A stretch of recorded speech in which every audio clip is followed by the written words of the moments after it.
You're recording? Hey, dude, okay, so we're here in Dave Sharp's house, and we're with this legendary guy. Now, he was in a company, we're not going to mention the name, rhymes with Ramway.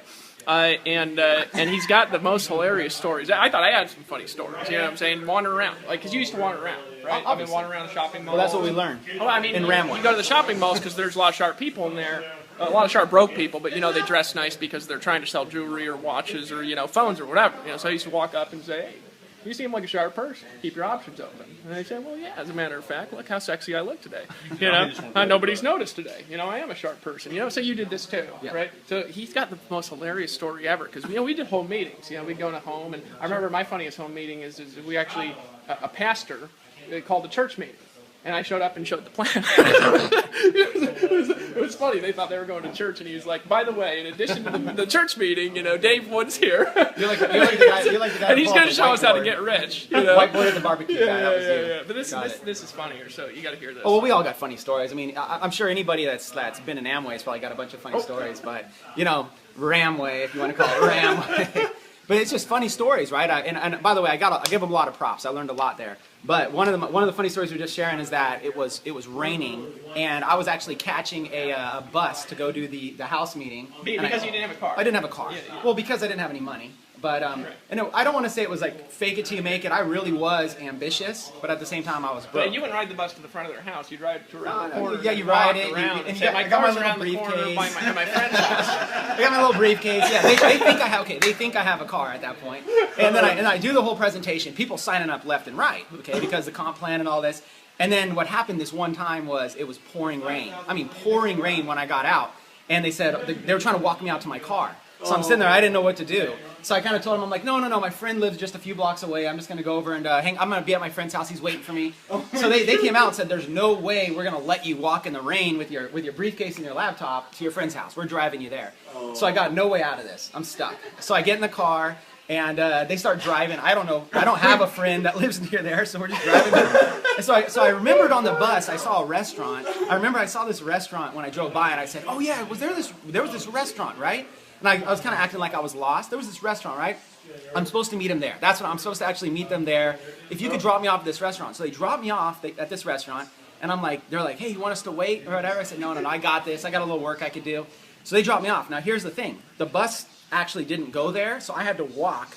The restaurant was the opposite way, so I had to walk back like a mile or 6 or 7 blocks or whatever it was to go back to the bus stop to catch the bus home. And I'm soaking wet. My laptop, I had it underneath my shirt like this, and of course I had a suit on. And the suit's in, which, by the way, the suit, I couldn't afford a suit either, so I was wearing my Salvation Armani. You know what I mean? I went to the Salvation Army and bought it for a few bucks. But so I'm sitting there, I'm going like, at that point I'm like, all right, I'm willing to do whatever it takes, I guess, to go out and build my business. But so yeah, I saved up enough money and bought a beater car after that. Well, just funny stories when you're willing to do whatever it takes. Here's the thing I want to point out about this. See, a lot of times people see what we do on the internet and they're like, I trained it for a week and it was hard. You know what I'm saying? Like, and this is, I mean, you know, did you do that? You know what I'm saying? They're like, well, Chris Record, you know, he's making money instantly. Did you do that?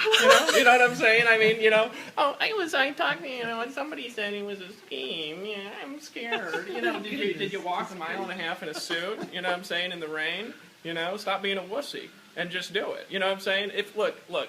I used to wander around every night and failed for 3 years, you know, straight. You know what I mean? Because it's a waste of time. You know, it's like if you wander around all night, it's basically like, you know, it's 8 hours, it's 7 hours of wandering around, 3 minutes of talking to people, and the rest of the time you're eating. You know what I mean? You just waste it all night. Bookstores, coffee shops, malls. So we did this dumb stuff, and you know, when somebody complains that what we teach is hard, you know what I'm saying? Like that's where actually the word wussy was developed from, is because, you know, we did this stuff and we're still around, but now it's easier. Right? Don't be a damn wussy. Don't be a damn wussy. But the stuff we used to do was just crazy. Like we were sharing stories about like going to bookstores, and what I would do is I would take like all like the Rich Dad Poor Dad books and I'd put them all in the front. So it was like when you went to that section, all you saw, and then I would go over to another section and just wait for some sharp person to come by and grab Rich Dad Poor Dad, and then I'd walk up and go, oh, you know, I just read that book a couple weeks ago, you know. And the funny is I used to actually do that too. You know what I'm saying? I think everybody did that. I think we heard it in an audio tape. Okay, we might have learned it somewhere. You know, I think the funniest training ever, actually, this is Amway training. It's called Prospecting for the 21st Century. Did you have that audio? know? No, I didn't I was know in my organization, but it's this guy, and he has all these lines, right? And what you're supposed to do is like listen to this audio and wander around and hit people up with these lines. You know what I mean? Like, hey, Tony, Yeah. you ever thought about starting an internet business? Why? No. Well, as a matter of fact, I think you're a sharp person. You keep your options open because I'm starting an internet business and would like to work with a person as sharp as you. You know, got a car. You know, you say these dumbass lines. You walk around town saying these lines. So he's like, you know, the training is this. It's like, well, how do you find people? Well, it's like, what are you talking about? What do you find people? There's people everywhere. In houses. They're in their cars in intersections. I mean, they're in malls. You know what I mean? Shopping centers. You know what I'm saying? Safeway. I mean, there's lots of people who are just sitting there working at Safeway and they get paid nothing. They want to get rich too. You know what I mean? Just wander around, talk to them. You know what I mean? This doesn't get training. And one of my favorites about wandering around is one of my favorites was sitting in a restaurant. You'd have the waiter or waitress come up and would serve you, and I would always be sitting there, and I'd always ask them a loaded question like, "Oh, hey, let me ask you. You're pretty sharp. You know, you're really good with people and this and that. Let me ask you a question. Is this like the career you plan on doing for the rest of your life?"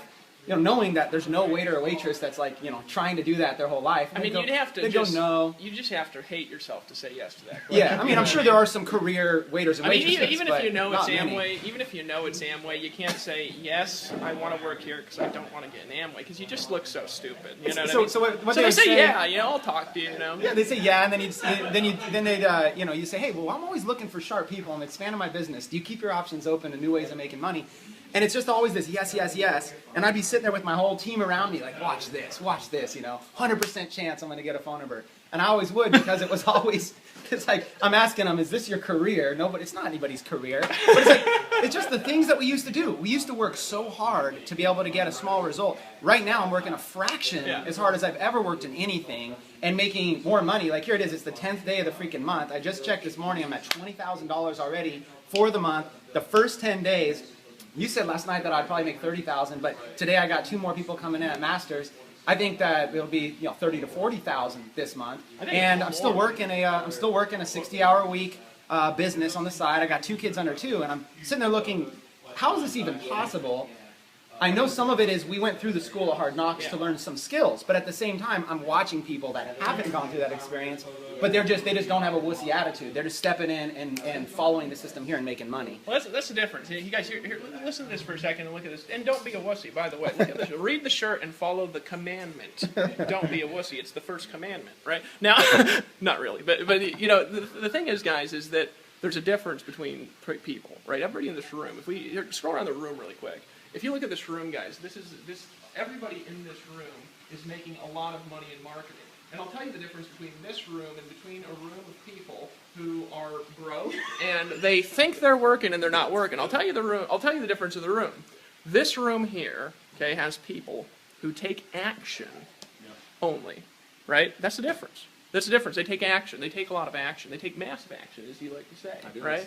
Take massive action. They take massive action. But they don't make excuses. They don't say, "Oh, I was going to take action, but my toenail hurts today." You know, I was going to take action, but last person I talked to told me no. I'm going to take action, but blogging's hard. I want to do something where my, it's a Ponzi and my income just goes up by 2% a day doing nothing. You know, stop being a wussy and take action. Look, you can take a lot of bad action, and a lot of bad action is going to outproduce a very, very tiny amount of perfect action. Because there ain't no such thing as perfect action. I'll tell you how to get perfect in this business is make a lot of mistakes. Fail a lot. Sure. You know what I mean?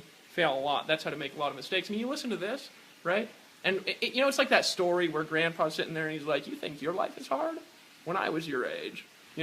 I put a newspaper over my head and had to walk barefoot through ice and snow 4 miles to get to the dog sled where I stored my boots, and then I rode the dog sled 18 miles in the morning every day to school, and you think and we didn't have any electricity and had to light the candles to read, and you think it's hard.